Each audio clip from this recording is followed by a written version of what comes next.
A Màlaga, seguint el festival, hi ha Jordi Julià. Jordi, bon vespre. Formentera Lady ha estat molt ben rebuda per públic i crítica. Bon vespre, en directe des de la Catifa Vermella del Festival de Màlaga, Toni. Efectivament, ara mateix s'està projectant aquesta pel·lícula Formentera Lady aquí, en aquest teatre Cervantes, que és l'emblema del Festival de Màlaga. I com deies, efectivament, molt bona rebuda per part de crítica i de públic. Hi ha hagut aplaudiments i, és més, després d'aquest acte s'ha dit, molts crítics han dit que aquesta pel·lícula ja comença la cursa per a guanyar la Biznaga d'Or, que l'any passat va guanyar, recordem, estiu 1993.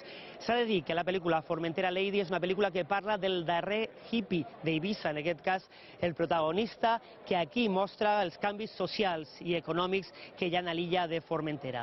Hem parlat amb José Sacristán i també amb Pau Durà, el protagonista principal i el director de la pel·lícula, i ens han explicat en primícia per IB3 Notícies que volen estrenar la pel·lícula a Formentera abans del 29 de juny, que és quan ja l'estrena a tot l'estat. Ho volen fer perquè diuen que és un acte de generositat davant de tot el que va fer la gent de Formentera, que els hi van obrir els bars, els hi van obrir també els restaurants i també li van deixar les barques per a fer la pel·lícula.